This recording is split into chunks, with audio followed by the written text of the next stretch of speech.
जय हिंद दोस्तों, मैं अधिवक्ता जितेंद्र कुमार और पुनः आप सभी का स्वागत है हमारे यूट्यूब चैनल सरकारी मंजिल पे। और स्टडी के क्रम में हम लोग आज पहुंचे हैं जलप्रपात। भारत के अंदर जो जलप्रपात है उसकी हम चर्चा आज करने वाले हैं इस वीडियो के अंदर। विश्व के विभिन्न जलप्रपातों के बारे में हम लोग पहले ही पढ़ चुके हैं, आप प्लेलिस्ट में देख सकते हैं। प्लेलिस्ट में ज्योग्राफी ऑल एग्जाम में आपको मिल जाएगा, उसमें आप देख सकते हैं विश्व के विभिन्न जलप्रपातों के बारे में। और आज हम लोग देखते हैं भारत के जलप्रपात। अब जलप्रपात होता क्या है? जलप्रपात का अर्थ होता है जब किसी पहाड़ या पर्वत से जब पानी किसी खाई में गिरती है, किसी एक स्थल पर गिरती है जहां खाई बन जाती है किसी पहाड़ या पर्वत से, वो स्थल कहलाता है जलप्रपात, जिसको आप लोग झरना भी कहते हैं अपनी भाषा में। तो झरना को ही जलप्रपात कह सकते हैं। तो आइए जानते हैं भारत में कौन कौन से जलप्रपात हैं, किन किन राज्यों में जलप्रपात हैं, उनके नाम क्या है, उनके विस्तार क्या है। अब भारत के प्रमुख जलप्रपात में सबसे पहले हम प्रारंभ कर रहे हैं राजस्थान राज्य से। कहां से प्रारंभ कर रहे हैं? राजस्थान राज्य से। राजस्थान राज्य के प्रमुख जलप्रपातों में आते हैं तो देख रहे हैं एक जलप्रपात है यहाँ पे, चंबल नदी के तट पे जलप्रपात है। चंबल नदी राजस्थान की प्रमुख नदी है, जहां पे आपका चुलिया जलप्रपात है, जो कि राजस्थान की एक प्रमुख जलप्रपात है जिसका नाम है चुलिया जलप्रपात। अब पूछ सकता है चुलिया जलप्रपात है कहां या किस नदी के तट पे है? तो चंबल नदी राजस्थान की सबसे फेमस नदी है। तो चंबल नदी के तट पे आपका चुलिया जलप्रपात है जो राजस्थान राज्य में है। हम लोग मध्य प्रदेश की ओर चलते हैं तो मध्य प्रदेश में दो प्रमुख जलप्रपात हैं। एक है नर्मदा नदी के तट पर, जिसको हम लोग बोलते हैं धुआंधार जलप्रपात। नर्मदा नदी के तट पर जो जलप्रपात स्थित है उसे बोलते हैं धुआंधार जलप्रपात। जैसा कि आप लोग दिख रहा होगा ये कितनी पानी गिर रही है और इसका पानी वाष्प के रूप में भी ऊपर उठ रहा है। तो ये आपका धुआंधार जलप्रपात है जो नर्मदा नदी पर है। नर्मदा नदी पर ही एक और जलप्रपात है जिसका नाम है कपिलधारा जलप्रपात। यानी नर्मदा नदी पर दो प्रमुख जलप्रपात हैं, एक है धुआंधार जलप्रपात और एक है कपिलधारा जलप्रपात। ये दो जल धाराएं जो हैं या जलप्रपात या झरना आप कह सकते हैं, ये आपके मध्य प्रदेश की प्रमुख जलधाराएं हैं, प्रमुख जलप्रपात हैं।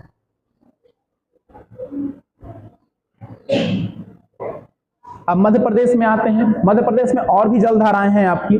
तो आपका ये एक हो जाता है आपका बीहड़ नदी पर। कौन सी नदी है? बीहड़ नदी। बीहड़ नदी पर हो जाती है चचाई जलप्रपात। बीहड़ नदी पर कौन सी जलप्रपात है? चचाई जलप्रपात। और नर्मदा नदी पे एक और है एना जलप्रपात। ये सब प्रमुख मध्य प्रदेश के जलप्रपात हैं जिनके बारे में हम देख रहे हैं। और एग्जाम में आपको पूछ जाते हैं इनके माध्यम से क्वेश्चन कि ये जलप्रपात, जैसे पूछ देगा एना जलप्रपात किस राज्य में है, तो आपको बताना पड़ेगा। पूछ सकता है नदियों के नाम भी, ये जलप्रपात किस नदी के नाम किस नदी के तट पे है। अब आते हैं झारखंड। झारखंड अपना पड़ोसी है, बिहार से अलग हुआ था 15 नवंबर 2000 को। इसके अंदर है आपका डुरंडू जलप्रपात, जो कि स्वर्ण रेखा पे, स्वर्ण रेखा नदी काफी फेमस नदी है। इसके तट पे जो एक जलप्रपात है वो कौन सी है? डुरंडू जलप्रपात, जैसा कि आपको तस्वीरों में दिख रहा होगा। ये झारखंड राज्य में स्थित है।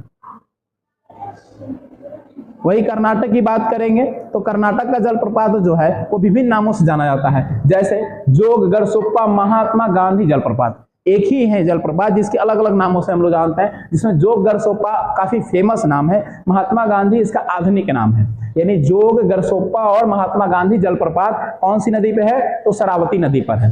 अब इसके बारे में कुछ विशेषताएं जान लेते हैं। तो विशेषताओं में देखते हैं तो इसकी ऊंचाई जो है 253 मीटर है और एक गहरी खाई में गिरती है। 253 मीटर की ऊंचाई से गहरी खाई में गिरती है और यहाँ 4 धाराओं में बटी हुई है। ये अलग अलग 4 धाराओं में इसकी जो है पानी गिरती है। अब कौन कौन सी धारा है? तो राजा है, रानी है, रोडर है और रॉकेट है। ये 4 प्रकार की जलधाराओं का नामकरण किया गया है जो शरावती नदी के तट पे जो जलधाराएं यानी जो आपके जलप्रपात हैं, जो आपके झरना है वो है, जिनको अलग अलग नामों से जाना जाता है। पहला नाम क्या हो जाता है? जोग या गरसोप्पा कहते हैं या फिर महात्मा गांधी जलप्रपात कहते हैं। इसको 4 धाराओं में डिवाइड किया गया है। वही अगर चलते हैं तो बराही नदी पर आपका कुचिकल जलप्रपात है। कुचिकल जलप्रपात जो है वो बराही नदी पर है और ये सबसे ऊंचा जलप्रपात है। अगर देखा जाए तो कर्नाटक का सबसे ऊंचा जलप्रपात कौन सा है आपका? तो कुचिकल जलप्रपात है, जो कि बराही नदी के तट पर है और इसकी ऊंचाई जो है वो 455 मीटर में है। 455 क्या है मीटर? जैसा कि आपको तस्वीरों में दिख रहा हो कितनी ऊंचाई से ये पानी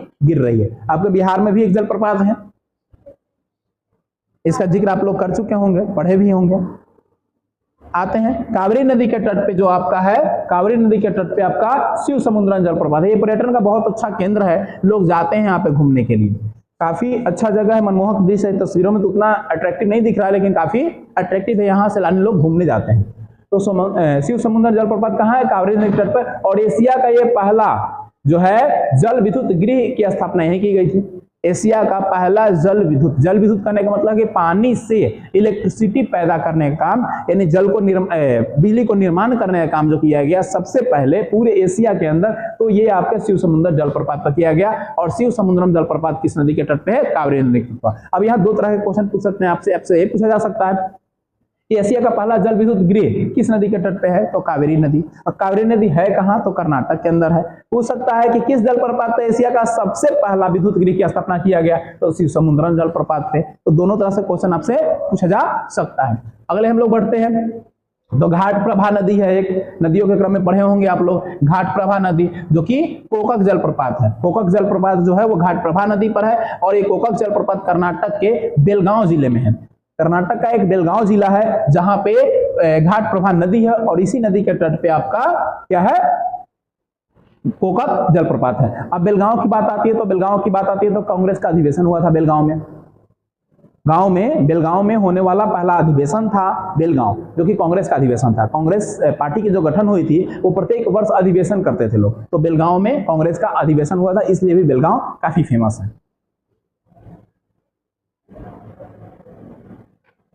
अब हम लोग आ जाते हैं गोवा और कर्नाटक के सीमा के बीच में। कभी आप लोग का भविष्य में समय मिले तो आप जरूर जाएंगे गोवा, अगर घूमने, बहुत अच्छा जगह है घूमने का, बहुत कॉस्टली भी जगह है, मूवीज वगैरह में खास करके दिखाया जाता है। तो कर्नाटक से जब गोवा में क्रॉस करते हैं तो आपको ये दूध सागर जलप्रपात दिखती है। आप ट्रेन से जब क्रॉस करेंगे तो ट्रेन के बगल से एक पुलिया बनी हुई है और उसी पुलिया से ट्रेन क्रॉस करती है, ठीक है। आपको यह स्पष्ट दिखाई पड़ेगा, आप वीडियो वगैरह भी बना सकते हैं। मूवीज में दिखाया होगा आपको, देखिए कौन सा मूवीज था, थंगावली, जिसमें था जी चेन्नई एक्सप्रेस था, किसका था? शाहरुख खान का था, है ना। उसमें इसकी तस्वीर भी दिखाई गई थी। थंगावली था और क्या क्या नाम था, ऐसा ही नाम है वो लोग का होता है साउथ वाला। गोवा और कर्नाटक के बीच का है, दूध सागर है। और किस नदी पे है? मांडवी नदी। और मांडवी नदी है किस राज्य की नदी? गोवा का नदी कौन सी है? मांडवी। भाषा कौन सी है? कोंकणी। और मांडवी नदी ही पूर्वी और पश्चिमी गोवा को डिवाइड करने का काम करती है। नदियों पर 2-3 पुल बने हुए हैं, इसमें से एक पुल जो है रेलवे पुल है, और रेलवे पुल में भी कोंकण रेलवे का पुल है। गोवा से जो ट्रेन चलती है महाराष्ट्र की ओर, वो कोंकण रेलवे होती है। कोंकण रेलवे पूछ सकता है आपका, कोंकण रेलवे किस राज्य से किस राज्य में चलती है? तो आपका महाराष्ट्र से गोवा कर्नाटक होते हुए जाती है। तो मांडवी नदी के तट पर यह है आपका दूध सागर जलप्रपात। इसकी पानी दूध की तरह झलकती है और दिखती है बहुत ही क्लियर कट रूप में, काफी अच्छा मनमोहक दृश्य होता है। अब आ जाते हैं हम लोग छत्तीसगढ़ में। छत्तीसगढ़ के बारे में जानते हैं तो यहाँ पे इंद्रावती नदी है। छत्तीसगढ़ में कौन सी नदी है? इंद्रावती नदी है। इंद्रावती नदी पर जो जलप्रपात है उसका नाम है चित्रकोट। कौन सा है? चित्रकोट जलप्रपात।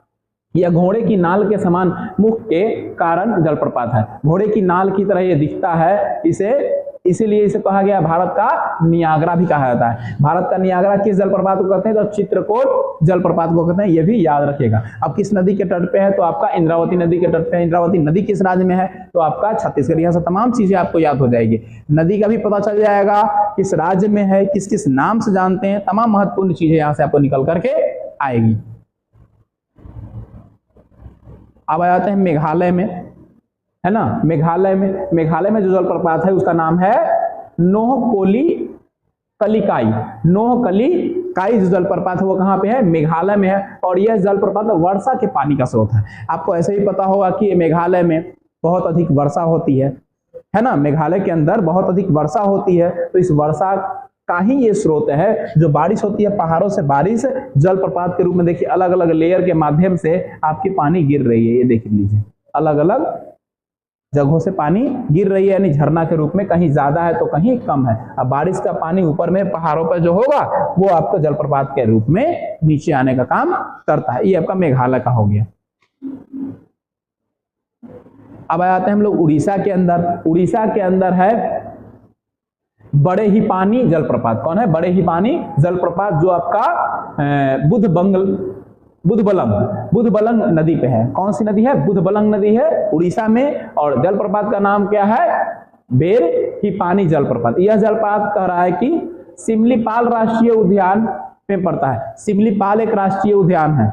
सिमलीपाल क्या है? एक राष्ट्रीय उद्यान है जहां पे पशु पक्षी जानवरों को रखा जाता है। राष्ट्रीय उद्यान, पवित्र उपवन, है ना, ये सब क्या होते हैं? जहां पे वैसे दुर्लभ प्राणियों को रखा जाता है जिनकी संख्या कम होते है या खत्म होने का डर होता है, उनको वहां संरक्षण दिया जाता है, वहां पर उनको रखा जाता है, उनका पोषण किया जाता है, उनका प्रजनन करवाया जाता है ताकि उनकी संख्या को निरंतर बचाया जा सके। आप लोग पढ़े होंगे रेड डाटा बुक।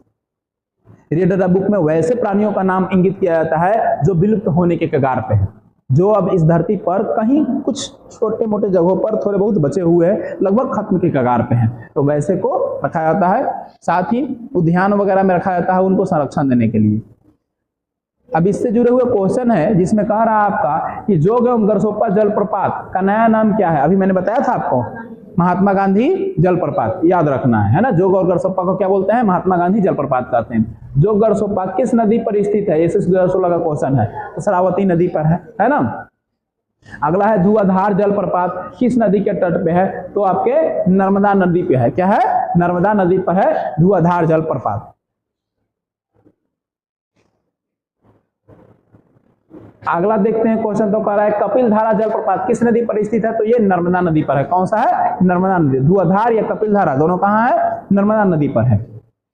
शिव समुद्रम जलप्रपात किस नदी पर स्थित है? ये देखिए बीपीएससी 2001 में और एसएससी 2011 में भी क्वेश्चन पूछा है। ये कौन सी नदी पर है? कावेरी नदी पे। कौन सी नदी पे है? शिव समुद्रम कावेरी नदी पर है। अगला कह रहा है कि डुरंडू जलप्रपात निर्मित है, तो ये स्वर्ण रेखा नदी पर है। ये 1994 का क्वेश्चन है, बीपीएससी 1994 का क्वेश्चन है ये।